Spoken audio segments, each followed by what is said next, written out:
Warning: you might find the content herein disturbing, but the truth must be revealed. Our programs offer many languages. Please visit suprememastertv.com/schedule. What is it? It's an escapee. It's a virus that jumped out of its original created arena, and now it's in a brand new field, and the new field is called humans, and we don't know how to control it. Please continue watching to find out more.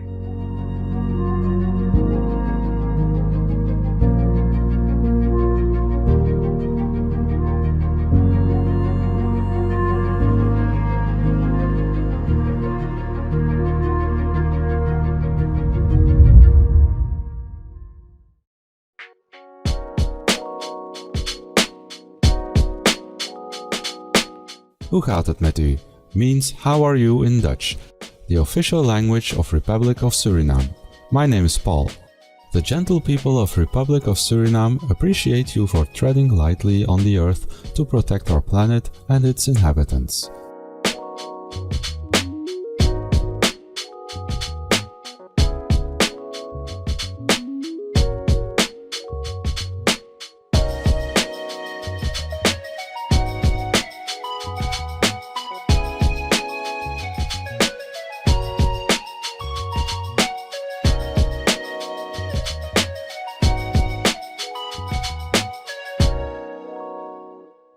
Welcome to our show entitled A Global Food Reform is the Answer to COVID-19, Part 1 of 2.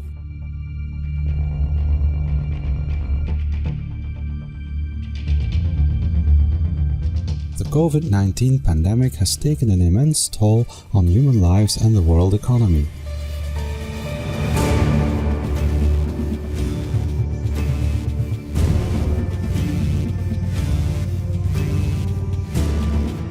In this two-part show, we will examine its cause and solutions.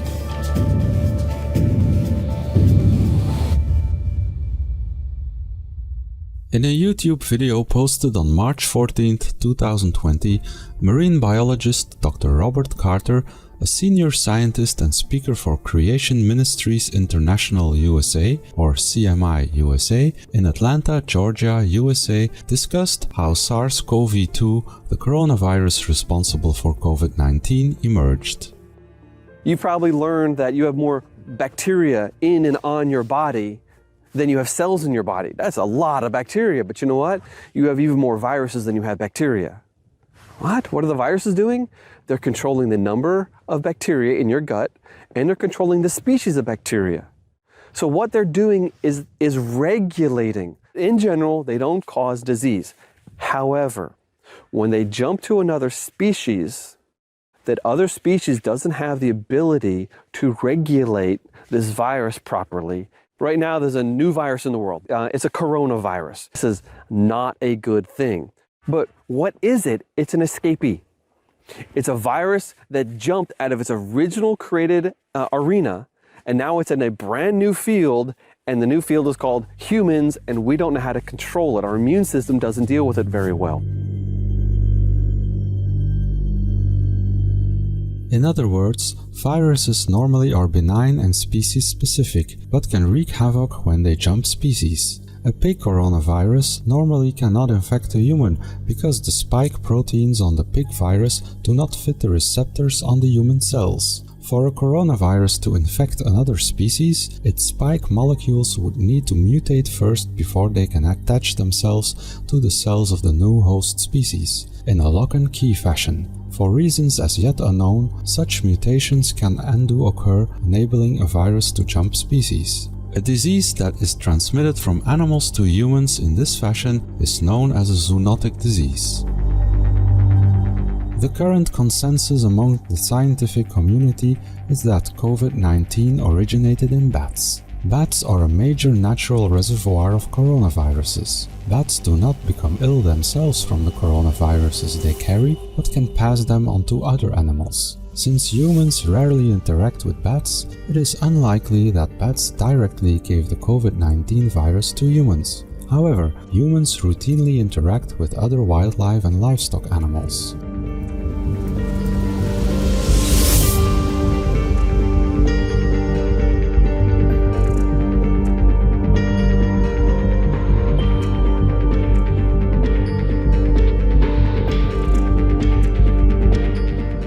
genetic evidence suggests that pangolins are the intermediate host for the COVID-19 virus.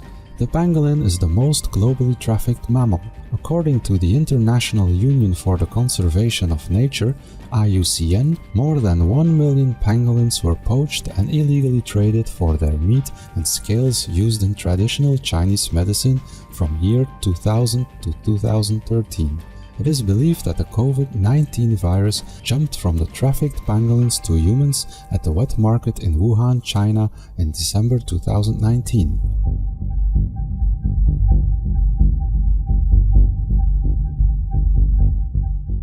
Dr. Christian Walzer, Executive Director of Wildlife Health Program at Wildlife Conservation Society, tells us why the Wuhan wet market was a crucial springboard for COVID-19. Some of these markets can actually have 30, 40 species, wildlife species, at the same time in the market. The animals are alive on these wet markets, so they are actually shedding. They're pooping, they're sneezing, they're coughing. It's just an absolute perfect cauldron of contagion and a breeding ground for new viruses.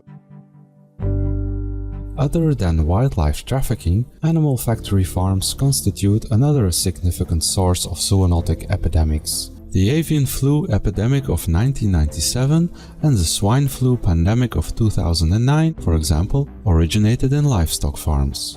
In those cases, viruses made the jump from bats to factory-raised animals, namely chickens and pigs, respectively, before spilling over to humans.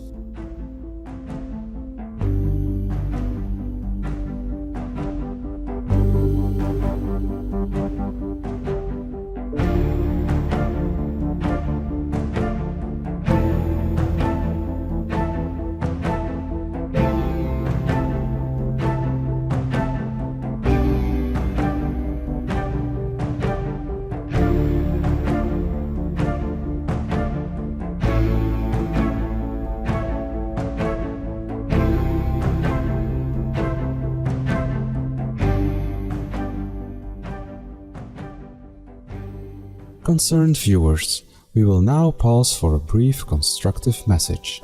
Please stay tuned to Supreme Master Television.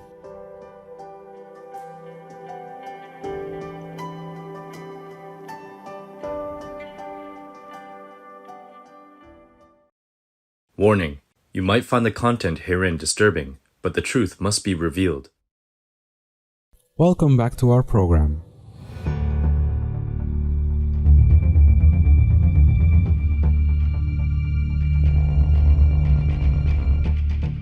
Animal livestock farms have another dark side in association with COVID-19. Some studies have found that 1 in 7 patients hospitalized with COVID-19 has acquired a dangerous secondary bacterial, pneumonia, or respiratory co-infection, and 50% of patients who have died had such infections. In those cases, the COVID-19 and bacteria work in tandem as a 1-2 punch. The virus suppresses the immune system, making it easier for tough bacteria to take control. As it turns out, animal livestock farms are the primary source of antibiotic-resistant bacteria, known as superbugs, which can resist the most powerful antibiotics currently available and cause devastating damage to the human body.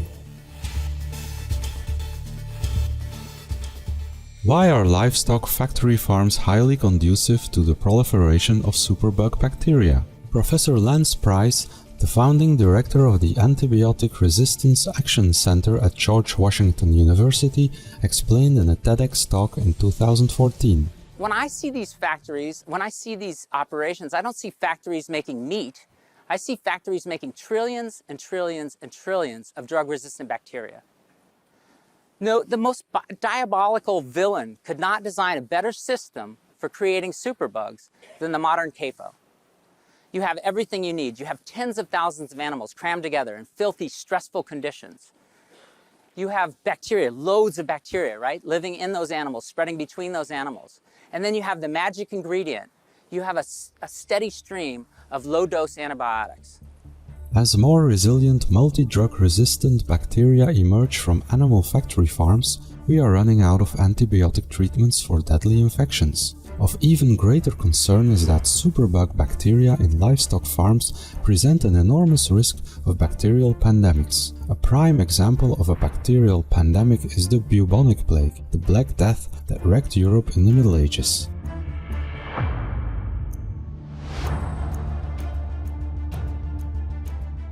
Over the years, the ever-increasing human demand for meat and dairy has given rise to more numerous, larger-scale animal-livestock operations, increasing the frequency of animal-human contact. Moreover, many of these sites are encroaching on bat territories, amplifying the risk of virus transfer from bats to humans. It should come as no surprise then that about 75% of new or emerging infectious diseases have their origins in animals, according to the US Centers for Disease Control and Prevention, CDC. This means that we could likely have saved the 40 to 150 million lives that were lost to the Spanish flu, HIV/AIDS and swine flu pandemics alone, plus untold related suffering, had we minimized our contact with stressed animals by leading a vegan lifestyle.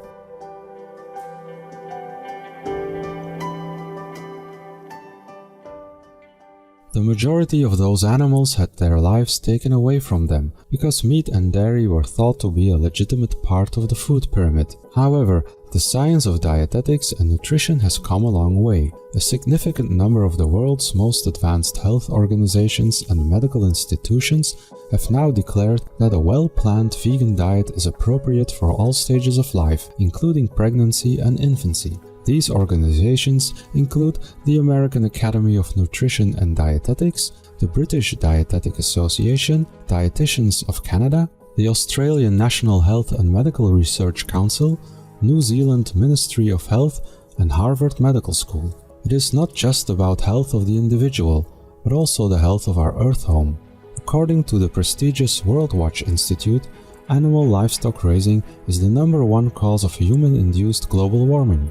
It is also the leading cause of deforestation, water and food shortage, species extinction, ocean acidification, planetary desertification, and loss of habitat for animals and humans. Moreover, as the crown of creation, we humans cannot, in good conscience, turn a blind eye to the fact that wet markets and animal livestock operations are a living nightmare for the animals and the human workers involved, flying in the face of the principle of love central to all major faiths. No matter how you look at it, a shift to a vegan lifestyle is a win-win proposition for all.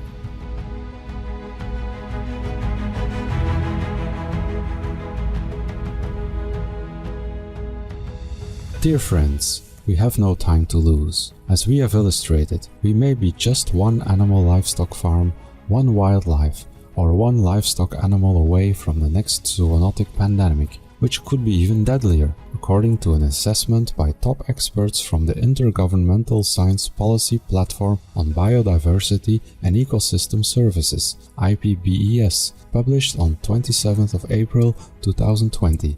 The report reads in part, Our actions have significantly impacted more than 3/4 of the Earth's land surface, destroyed more than 85% of wetlands, and dedicated more than 1/3 of all land, and almost 75% of available fresh water to crops and livestock production. Future pandemics are likely to happen more frequently, spread more rapidly, have greater economic impact, and kill more people if we are not extremely careful about the possible impacts of the choices we make today. One thing COVID-19 has opened our eyes to is that, collectively, we are willing to make drastic changes to our lifestyles when human lives are on the line. We wear masks, practice social distancing, stay locked down, and avoid mass gatherings. With potential runaway global warming looming large, no less than life on Earth is now at stake. This beckons the question, is it time for humanity to make one more simple but giant step? Embrace the healthy, environmentally friendly, and compassionate vegan lifestyle? The answer is clearly yes. And by taking this action, we can solve a myriad of devastating global issues in one stroke, including pandemics, chronic diseases, enormous economic troubles, water shortages, world hunger, species extinction, and climate change.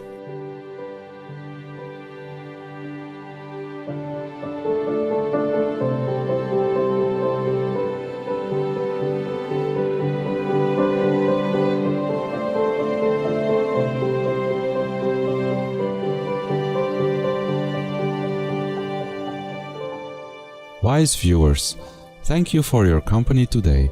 Please join us again on next Thursday, October 29th, for A Global Food Reform is the Answer to COVID-19, Part 2 of 2.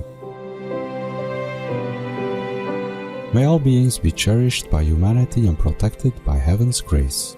Our programs offer many languages. Please visit suprememastertv.com/schedule and suprememastertv.com/show.